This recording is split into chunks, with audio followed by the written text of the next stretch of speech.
ओडिशार सर्वप्रथम एकमात्र महिला मुख्यमंत्री नंदिनी शतपथी आज सही स्पष्टवादिता निर्भीका नंदिनी शतपथी 93तम जयंती। ओडिशार लौह मानवी भाव से बेस सुपरिचिता थिले। आज नंदिनी शतपथी 93तम जयंती अवसर में राजभवन निकटस्थ नंदिनी शतपथी छकरे धरित्री संपादक तथागत शतपथी धरित्री और ओडिशा पोस्टर मुख्य कार्यनिर्वाही आद्याश शतपथी समेत कांग्रेस नेता श्रीकांत जेना, बीजेडी नेता शशिभूषण बेहेरा, भुवनेश्वर मेयर सुलोचना दास, बीजेडी नेता अशोक पंडा, भुवनेश्वर उत्तर विधायक सुशांत राउत, भुवनेश्वर मध्य विधायक अनंत नारायण जेना, एकाम्र भुवनेश्वर भाजपा विधायक बाबू सिंह, भाजपा नेता जगन्नाथ प्रधान, बहु मान्यगण्य व्यक्ति एवं धरित्री रे कार्यरत कर्मचारी एही कार्यक्रम रे जोग देथिले। एही अवसर रे समस्ते नंदिनी देवी प्रतिमूर्ति रे पुष्पमाल्य अर्पण करबा सह नंदिनी शतपथी स्मृतिचारण करथिले।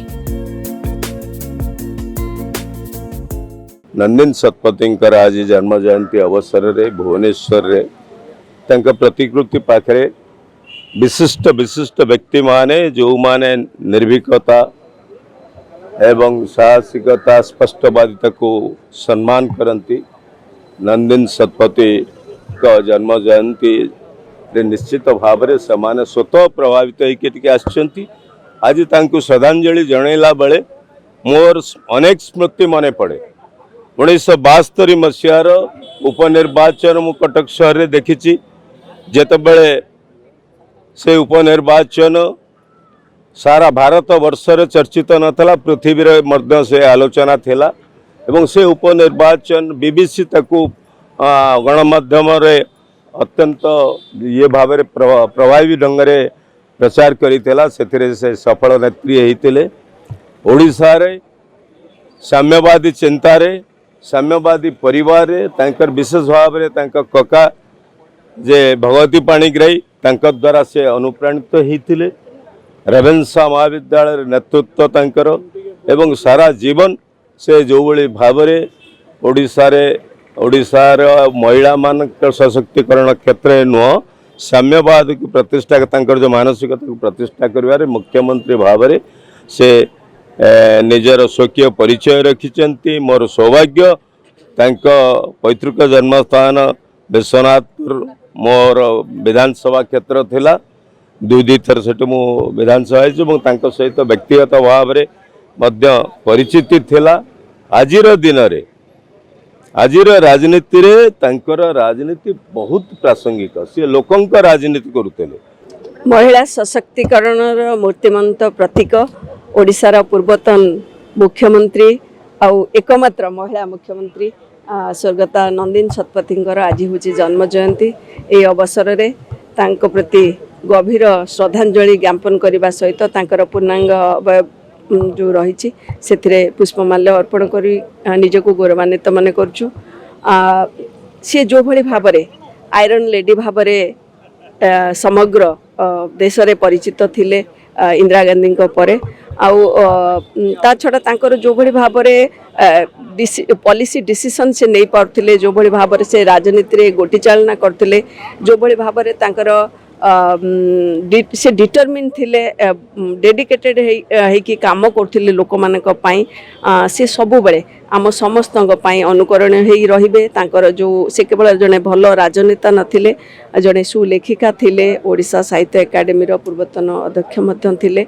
आउ ता छड़ा तांकर जो सबु साहित्य से छाड़ी के जाइचंती, जो सब कृति साहित्य कृति छाड़ी के जाइचंती, से मध्य सेथिपाई अनुकरणीय सबु बेले से सबु बेले हमर आदर्श होई रहबे। विशेष करी जो महिला माने नुआ पीढ़ी जो माने राजनीति को आसुचंती से मानक पई से अनुकरणीय।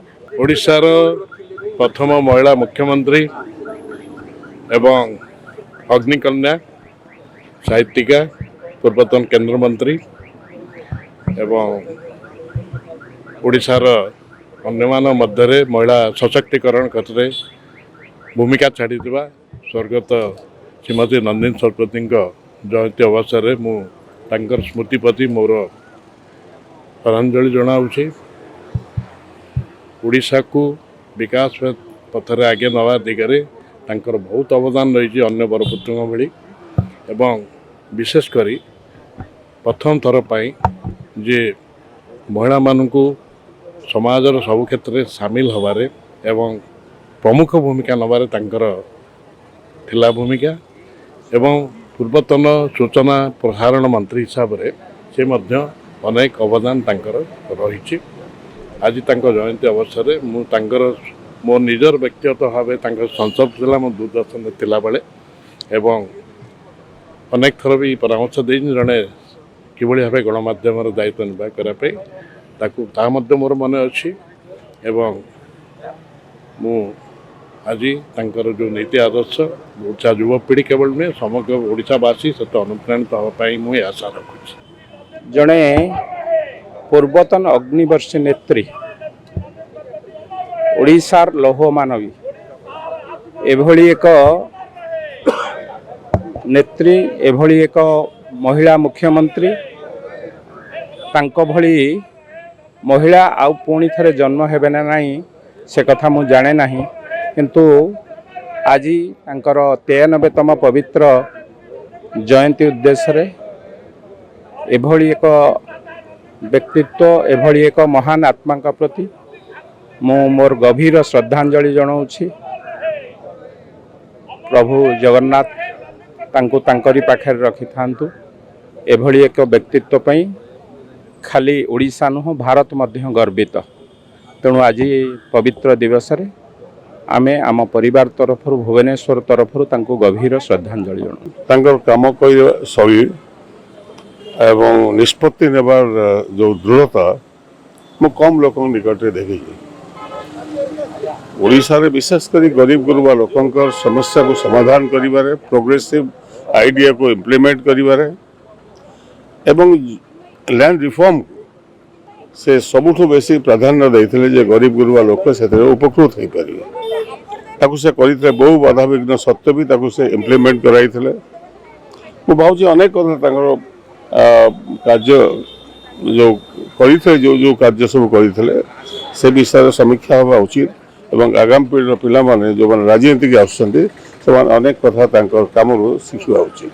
आज नंदिनी शतपथी 93तम 93rd बर्थ एनिवर्सरी एपाई आम सब वर्ष भली 9 जून रे सकाଳେ 8टा बेलू जमी पूर्व वर्ष गुड़िक सेमती आम ये किसी बंधु किसी शुभेच्छु अपना छाए कहीं क्या डाकवा पड़ेनि अपना छाए आसती माल्यार्पण हुए एवं एठी गोटे ओडिशार मंगल की प्रार्थना हुए जो ओडिशार मंगल विषय नंदिनी शतपथी सब बेले तांकर जीवन काल रे चिंता करथिले एवं इति मु मीडिया भाई मानक मध्य कहबी आपण माने पिला हेले भी आपणकर बहुत कर्तव्य रही ए माटी पई ए राज्य पई ए संस्कृति एवं ए लोकंक पई